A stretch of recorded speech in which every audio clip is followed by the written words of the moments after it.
మెరుపు కలలు మెరుపు కలలు. అతను మీ మీద కంప్లైంట్ ఇస్తా అంటున్నాడు సార్. దీని వెనుక మీరున్నారని తెలిసిపోయింది సార్.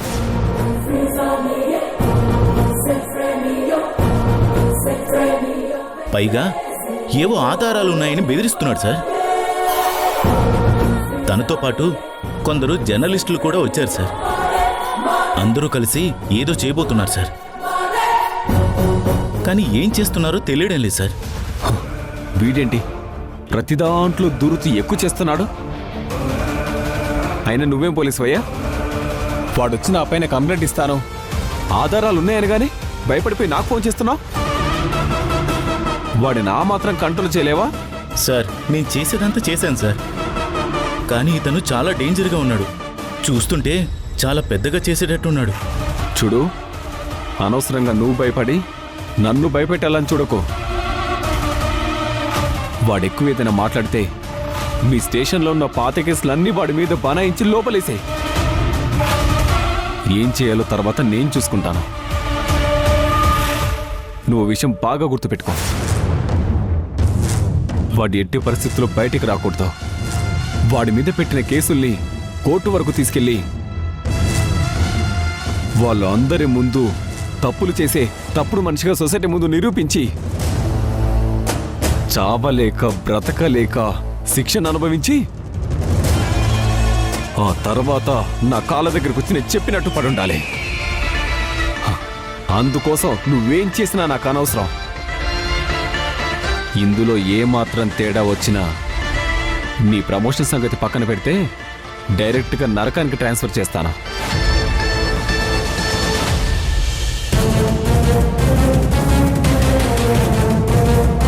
ఇదంతా చూస్తుంటే నాకు మూడిందని అర్థమవుతుంది. ఏం చేయాలి?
కానిస్టేబుల్, మీ ఎస్ఐ ఎక్కడా? ఎస్ఐ గారు. ఏయ్, నువ్వు వెళ్ళా. ఏంటి ఏంటి ఎస్ఐ గారు, రాహుల్ని మీరు అరెస్ట్ చేస్తున్నారా లేదా? అతను ఉమెన్ ట్రాఫికింగ్ కేసులో ఇంతకు ముందు అరెస్ట్ అయ్యాడు. అందుకు సంబంధించిన ఆధారాలన్నీ ఇంతకు ముందే నేను మీకు హ్యాండ్ ఓవర్ చేశాను.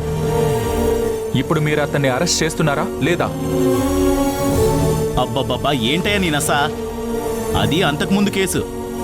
ఇప్పుడు దానికి దీనికి సంబంధం ఏంటి? ముందు ఇక్కడి నుంచి వెళ్ళో. సంబంధం ఉంది, అందుకేగా నేను అడుగుతున్నాను. నేను రాహుల్ అనే వ్యక్తి మీద కంప్లైంట్ ఇస్తున్నాను. అందుకు సంబంధించిన ఆధారాలన్నీ నేను ఇంకాసేపట్లో మీకు ఇస్తాను. ముందు మీరు కంప్లైంట్ ఫైల్ చేయండి. ఏయ్, ఇందాక నుంచి చూస్తున్నాను ఆధారాలు ఉన్నాయి అంటున్నావు. అసలు నీ దగ్గర ఉన్న ఆధారాలు ఏంటి? అసలు ఏం జరుగుతుందో నాకు చెప్పు. అడుగుతుందిగా, చెప్పు. ఊరికే వచ్చి ఆధారాలు ఉన్నాయి అరెస్ట్ చేయండి అంటే కుదరదు. నీ దగ్గర ఉన్న ఆధారాలు ఏంటో ముందు చూపించు. చూపించాలా?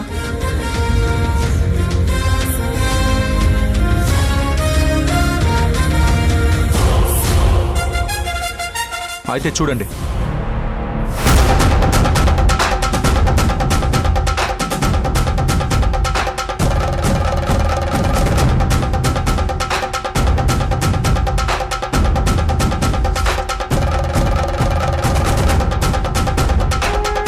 ఈ అమ్మాయిని గుర్తుపట్టారా? చెప్పండి. ఆ, ఎవరి అమ్మాయి? అడుగుతుందిగా. మీరు చెప్తారా లేక నన్ను చెప్పమంటారా? మీ కంగారు చూస్తుంటే మీరు చెప్పేలా లేరు.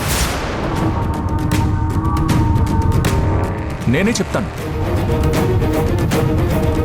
ఈ అమ్మాయి 2 రోజులుగా కనిపించడం లేదు. ఏమైపోయిందో తెలీదు. ఈవిడ కోసం పోలీస్ డిపార్ట్మెంట్ మొత్తం వెతుకుతుంది. కానీ ఈ అమ్మాయిని కిడ్నాప్ చేసి దేశం దాటించే ప్రయత్నం జరుగుతుంది. దానికి కారణం మీ రాహుల్.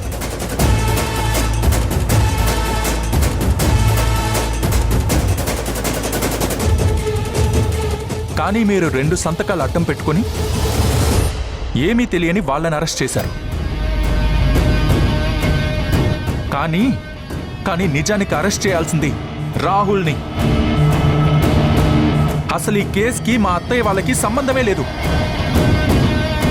ఒక అమ్మాయి కనిపించడం లేదని ఫోటో చూపిస్తూ దానికి కారణం రాహుల్ అని నోటి ద్వారా చెప్పినంత మాత్రాన అతను నేరం చేసినట్టు కాదు. కానీ వీళ్ళు నేరం చేశారు అనడానికి సాక్ష్యాలున్నాయి. ఇదంతా రాహుల్ చేశాడు అనడానికి సాక్ష్యాలు ఏమైనా ఉన్నాయా? ఇదంతా రాహులే చేశాడు అని అనడానికి నా దగ్గర సాక్ష్యాలున్నాయి. ఉంటే చూపించు.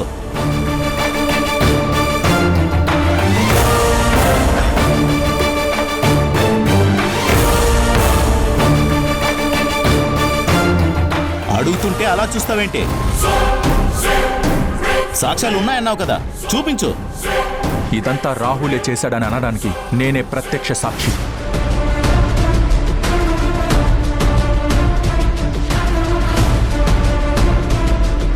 ఏంటి? నువ్వు ప్రత్యక్ష సాక్షివా? అసలు నువ్వు ఏం మాట్లాడుతున్నావో అర్థం అవుతుందా? నేను చెప్తుంది మీకు అర్థం కావట్లేదు అనుకుంటా. ఈ అమ్మాయిని కిడ్నాప్ చేయడంలో మీ రాహుల్ ఉన్నాడు. అందుకు నేనే సాక్షి.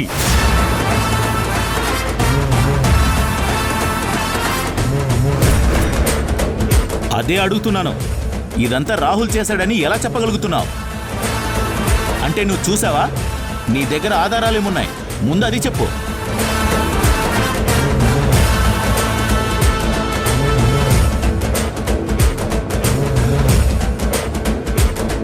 ఎందుకంటే నేను రాహుల్ ఇద్దరం ఈ బిజినెస్లో పార్ట్నర్స్.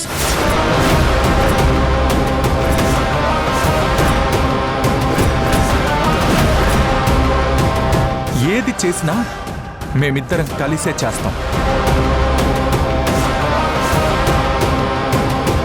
అలాగే ఈ అమ్మాయిని కూడా కలిసే కిడ్నాప్ చేసి బయటికి పంపించేయాలి అనుకుంటున్నాం.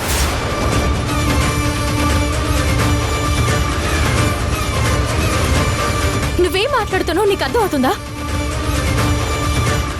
నువ్వు అమ్మాయిని కిడ్నాప్ చేయడం ఏంటి? ఎందుకు ఇలా చెప్తున్నావు? నేను చెప్తుంది నిజం. 2 రోజుల క్రితం మేము ఈ అమ్మాయిని కిడ్నాప్ చేశాం. తర్వాత ఆ అమ్మాయిని నేనే రాహుల్కి అప్పగించాను. తర్వాత ప్లాన్ ప్రకారం ఎవరైనా అమాయకుల్ని ఈ కేసులో ఇరికించాలి అనుకున్నాం. అందుకే మీ అమ్మగారికి హెల్ప్ చేస్తున్నట్టుగా నటించి ఆవిడ సంతకాలు తీసుకున్నాం. ఇదంతా ప్రీ ప్లాన్డ్ స్కెచ్. ఇందులో మీ అమ్మగారిది కానీ మీ అక్కది కానీ ఎలాంటి తప్పు లేదు. నో నో, నేను నమ్మను.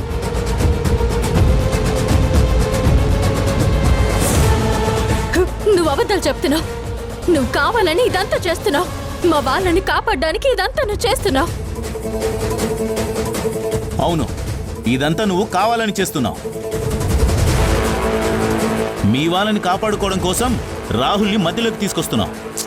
వీళ్ళని కాపాడడానికి కాదు,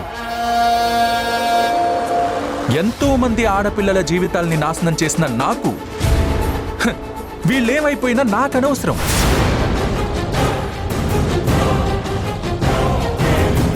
కానీ నాకు నా పార్ట్నర్ రాహుల్కి మధ్య అభిప్రాయ భేదాలు వచ్చాయి.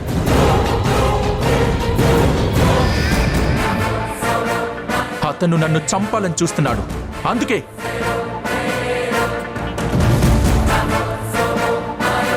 నన్ను నేను కాపాడుకోవడం కోసం ఇదంతా నేను బయట పెడుతున్నాను.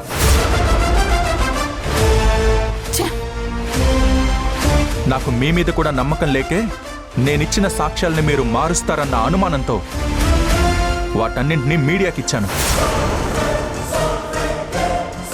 ఎస్ఐ గారు చూడండి,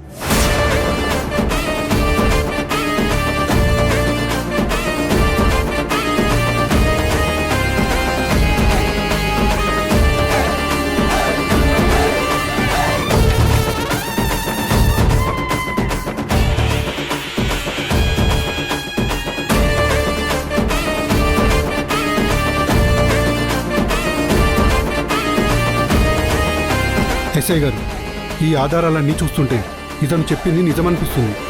పైగా నేరం చేసిన వ్యక్తే నేరం చేశానని ఒప్పుకుంటున్నాడు. అందుకు సంబంధించిన ఆధారాలు కూడా చూపిస్తున్నాను. మరి మీరు ఎలాంటి ఎంక్వైరీ చేయకుండానే భానుమతి గారిని తన కూతుర్ని అరెస్ట్ చేస్తారా? మినిస్టర్ కొడుకు రాహుల్ని ఈ కేసు నుండి తప్పించడానికి ఆఖరికి అమాయకులైన ఆడవాళ్ళని స్టేషన్కి తీసుకొస్తారా? అసలు రాహుల్ని ఎప్పుడు అరెస్ట్ చేస్తున్నారు? అరెస్ట్ చేస్తారా లేదా? అమాయకులకు ఒక చట్టం, మినిస్టర్కి ఒక చట్టం అని ఏమైనా అమలు చేస్తున్నారా? దీనికి సమాధానం ఏంటి? నేను దీని గురించి నా పైనున్న ఆఫీసర్స్తో మాట్లాడి ఏం చేయాలో నిర్ణయం తీసుకుంటాను.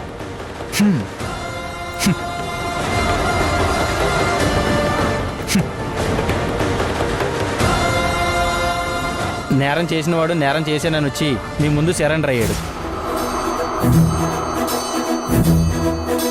అందులో మొదటి వ్యక్తి మినిస్టర్ కొడుకు రాహుల్ అని చెప్తున్నాడు. అందుకు తగ్గ ఆధారాలు చూపిస్తున్నాడు.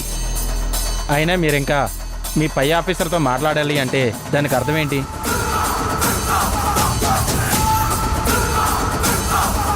అసలు ఆ కిడ్నాప్ అయిన అమ్మాయిని కాపాడాలనుకుంటున్నారా లేదా? మీరు ఎంక్వైరీ అంటూ టైం వేస్ట్ చేస్తే రేపు ఆ అమ్మాయి ప్రాణాలకి ఏదైనా ప్రమాదం జరిగితే ఎవరు బాధ్యత తీసుకుంటారు? అన్నిటికీ మించి అందరి ముందు అరెస్ట్ చేసి తీసుకొచ్చి పరువు తీసిన వీళ్ళ పరిస్థితి ఏంటి?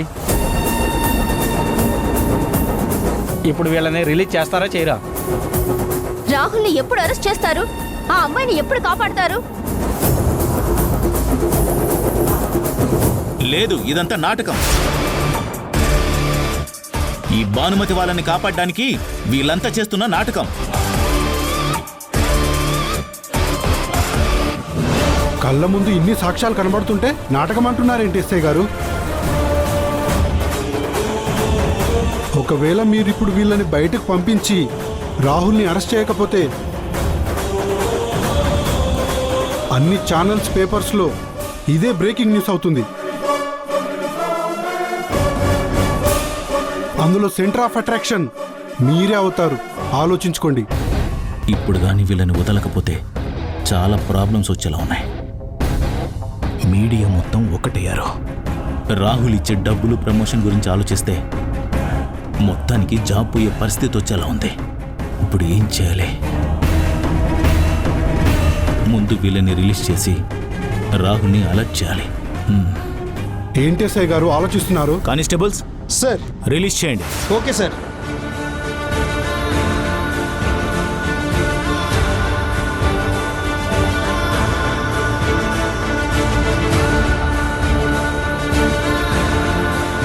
మమ్మల్ని క్షమించండి మేడం, పొరపాటు జరిగింది. మీరు ఇంటికి వెళ్ళొచ్చు.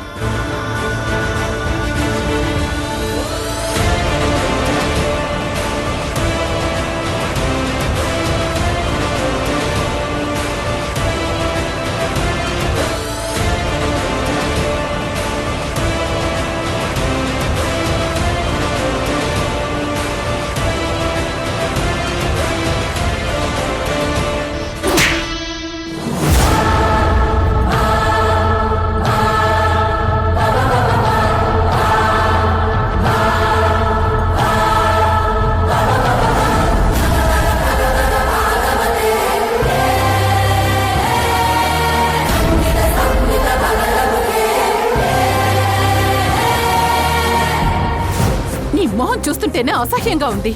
ఛీ! అమ్మాయిల జీవితాలతో ఆడుకునే బతుకు నీది ఒక బతుకేనా?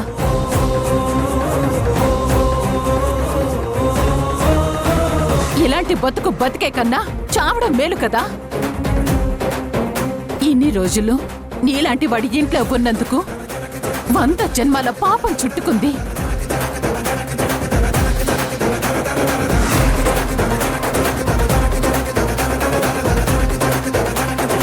నిజాలను జనాలకి చెప్పే పవిత్రమైన జర్నలిస్ట్ ముసుగులో ఇంత నీచమైన పనులు చేస్తున్నావా? నీలాంటి వాళ్ళని నడి రోడ్డు మీద ఉరి తీసిన పాపం లేదు. అమాయకపు ఆడపిల్లల ఉసురు ఊరికే పోదు. అందుకే నీకు తండ్రి ఉన్నాడో లేదో తెలియని బతుకు బతుకుతున్నావు.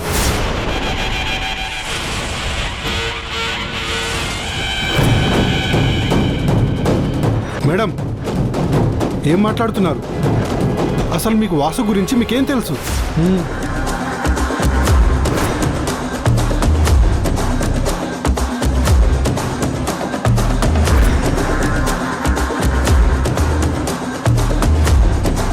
ఇలాంటి తప్పుడు మనుషుల గురించి గొప్పగా తెలుసుకునే చరిత్ర ఏముంటుంది? ఈయన తప్పు చేశానని ఒప్పుకుంటున్నాడుగా. అమ్మేమో కుటుంబాల మధ్య కలహాలు పెట్టి నాశనం చేస్తే, కొడుకు ఏకంగా సమాజాన్ని నాశనం చేస్తున్నాడు.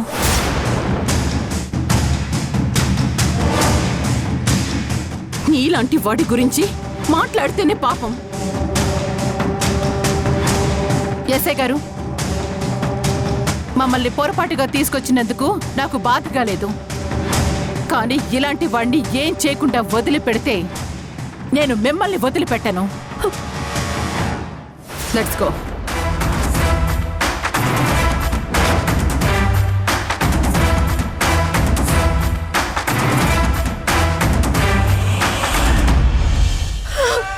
ఎందుకు ఎందుకు చేయను తప్పని నీ మీద వేసుకున్నావు? ఎందుకు ఇదంతా చేస్తున్నావు? నా కుటుంబాన్ని కాపాడడం కోసం ఎందుకు నీ జీవితాన్ని నాశనం చేసుకుంటున్నావు? ఇప్పుడు నా అత్తయ్యకి ఏ మొహం చూపించాలి? ఏం సమాధానం చెప్పాలి? చెప్పు. నేరం చేసావని ఒప్పుకున్నావుగా. నేరం చేస్తే మా ట్రీట్మెంట్ ఎలా ఉంటుందో నేను చూపిస్తాను. నోటితో ఒప్పుకున్నది ఈజీ కాదు, మా దగ్గర ఉండడం. ఎస్ఐ గారు, తను అబద్ధం చెప్తున్నాడు. 2 రోజుల క్రితం అమ్మాయిని కిడ్నాప్ చేసి రాహుల్కి అప్పగించానంటున్నాడు. కానీ 2 రోజులు ఒక పెళ్లిలో నాతో పాటే ఉన్నాడు. దయచేసి తన మాటని నమ్మకండి. Constables sir. వీని లోపలేయండి. Okay sir.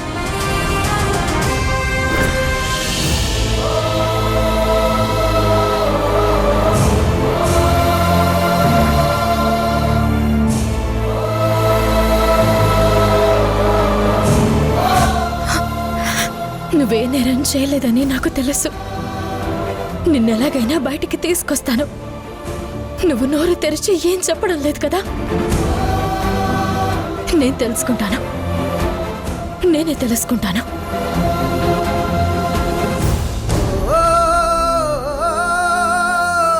మీ అమ్మ వాళ్ళని కాపాడడానికి నాకు ఇంతకన్నా మార్గం కనిపించలేదు. అందుకే ఇలా చేశాను. నాకు నీ మీద నమ్మకం ఉంది. నువ్వు ఎలాగైనా నన్ను బయటికి తీసుకొస్తావని.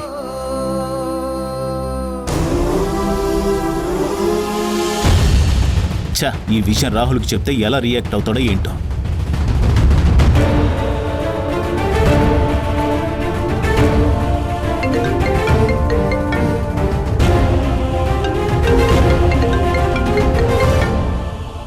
వీడేంటి ఈరోజు ఎన్నిసార్లు ఫోన్ చేస్తున్నాడు? హలో. Hello sir. ఏంటి అంటే అది సార్,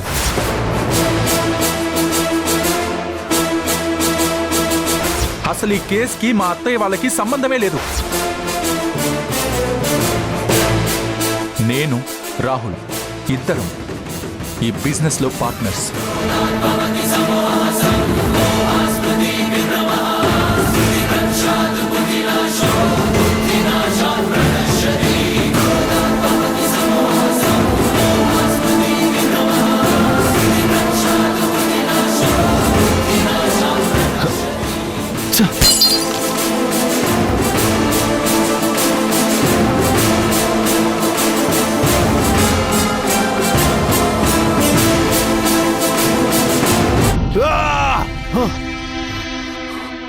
వాసు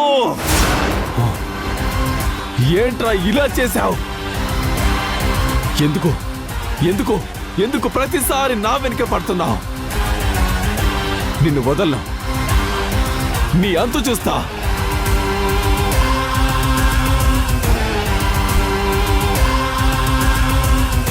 రాహుల్, మనకు నష్టం కలిగించే సందర్భాలు వచ్చినప్పుడు ఇలా ఆవేశపడితే అది మనకు మరింత నష్టాన్ని కలిగిస్తుంది, కానీ సమస్య నుండి బయటపడేదు. అంటే డాడీ నాకంతా తెలిసింది. నువ్వు వేసిన ప్లాన్ బానే ఉంది, కానీ ఆ వాసు వేసిన ప్లాన్ అంతకు మించి బాగుంది. ఈ కేసులో వాడి జీవితం మొత్తం నాశనమవుతుందని తెలిసినా కూడా ఎందుకు ఇలాంటి నిర్ణయం తీసుకున్నాడో అర్థం కావటం లేదు. కేవలం భరద్వాజ ఫ్యామిలీని ఈ కేసు నుండి బయటపడేయడానికి ఇంత రిస్క్ తీసుకున్నాడంటే అది మామూలు విషయం కాదు. చాలా గొప్పగా ఫ్యామిలీ ఎమోషన్కి కనెక్ట్ అవుతున్నట్టున్నాడు. డాడ్, మీరేంటి వాడికి భజన చేస్తున్నారు? భజన కాదు రాహుల్, మంచి ఎక్కడున్నా దాని గురించి మాట్లాడుకోవాలి. ఎందుకంటే అలాంటి మంచి పనులు మనం ఎలాగూ చేయలేం కదా. ఇప్పుడేం చేయాలో ముందు అది చెప్పు డాడీ. చెప్పేదే ఉందిరా. చూస్తుంటే వాళ్ళు నిన్ను మళ్ళీ అరెస్ట్ చేసే వరకు తీసుకెళ్లేలా ఉంది. అందుకని ముందు నువ్వు ఇక్కడి నుంచి అండర్ గ్రౌండ్కి వెళ్ళిపో.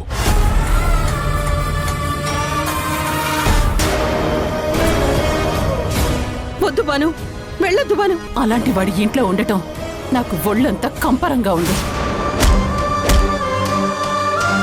బాను, బాను.